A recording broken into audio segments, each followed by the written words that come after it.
আচ্ছা, একবার ভাবুন তো, যে মা আমাদের 10 মাস 10 দিন গর্ভে ধারণ করলেন, যে বোন নিজের সুখ বিসর্জন দিয়ে ভাইয়ের মুখে হাসি ফোটায়, যে স্ত্রী নিজের চেনা পৃথিবী ছেড়ে এসে আপনার ঘরটাকে আলো করে রাখে, সেই পরম মমতাময়ী নারীরাই নাকি জাহান্নামের সবচেয়ে বেশি থাকবে। হ্যাঁ, আমাদের প্রিয় নবী হজরত মুহাম্মদ সাল্লাল্লাহু আলাইহি সাল্লাম মেরাজের রাতে নিজের জাহান্নাম দেখে এসে কেঁদেছিলেন। তিনি এসে বলেছিলেন, আমি জাহান্নামবাসীদের দিকে তাকিয়ে দেখলাম, সেখানে নারীদের সংখ্যাই সবচেয়ে বেশি। হে আমার মা ও বোনেরা, কলিজাটা কি কেঁপে ওঠে না? যে নরম শরীর একটু আগুনের ছ্যাঁকা সহ্য করতে পারে না, সেই শরীর কিভাবে জাহান্নামের উত্তপ্ত আগুন সহ্য করবে? আজ আল্লাহর রাসূলের সাল্লাল্লাহু আলাইহি সাল্লাম হাদিসের আলোতে এমন 5টি ভয়ঙ্কর পাপের কথা বলবো, যা অজান্তেই আমাদের মা বোনদের জাহান্নামের দিকে টেনে নিয়ে যাচ্ছে।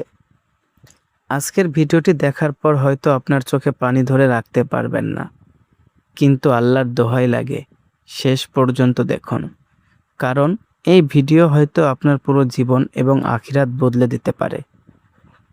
পাপ নাম্বার 1, স্বামীর প্রতি অকৃতজ্ঞতা। একজন স্বামী রোদে পুড়ে রক্ত পানি করে টাকা কামায় পরিবারের জন্য, অথচ অনেক সময় সামান্য কারণে মুখ ফসকে বের হয়ে যায়, তুমি আমার জীবনে কি করলে? তোমার সংসারে এসে তো কোনো সুখ পেলাম না। রাসূল সাল্লাল্লাহু আলাইহি সাল্লাম বলেছেন, তারা স্বামীর অকৃতজ্ঞতা করে। আপনি সারা জীবন উপকার করলেও একটা ভুল হলে তারা বলে, আমি তোমার কাছ থেকে কখনো ভালো কিছু দেখিনি। সহিহ বুখারী। ও আমার বোনেরা, এই একটা মুখের কথা আপনার জীবনের সব নামাজ, রোজা, তসবিহ ধ্বংস করে দিচ্ছে। আজই স্বামীর কাছে ক্ষমা চেয়ে নিন।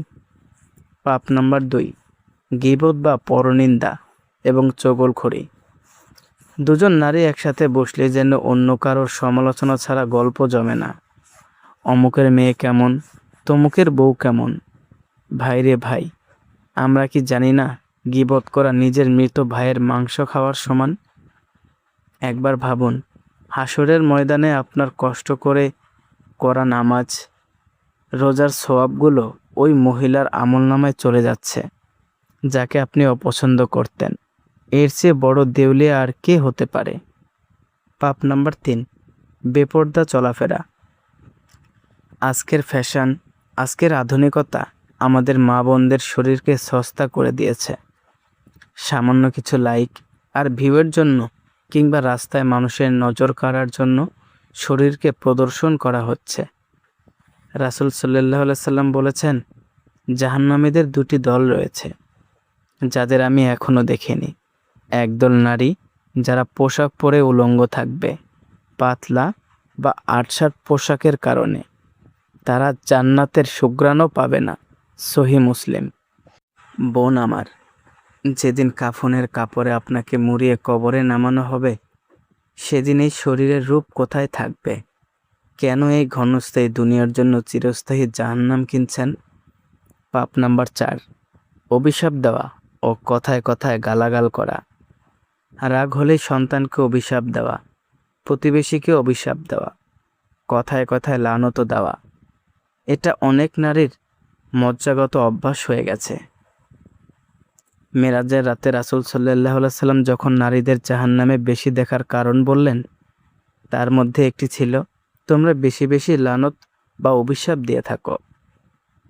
পাপ নাম্বার 5, দিন পালনে অবহেলা এবং পুরুষের সাদৃশ্য গ্রহণ।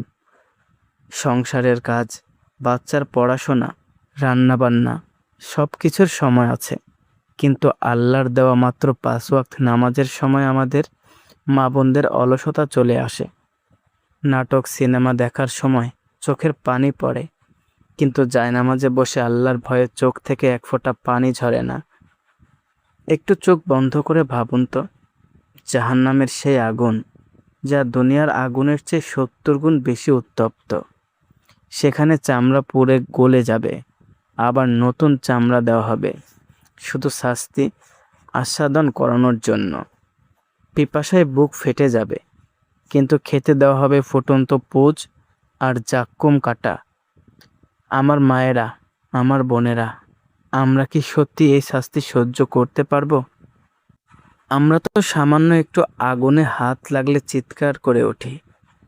তাহলে কেন এই অবহেলা, কেন এই অহংকার? কিন্তু নিরাশ হবেন না। আমার আল্লাহ পরম দয়ালু, তিনি রহমানুর রাহিম।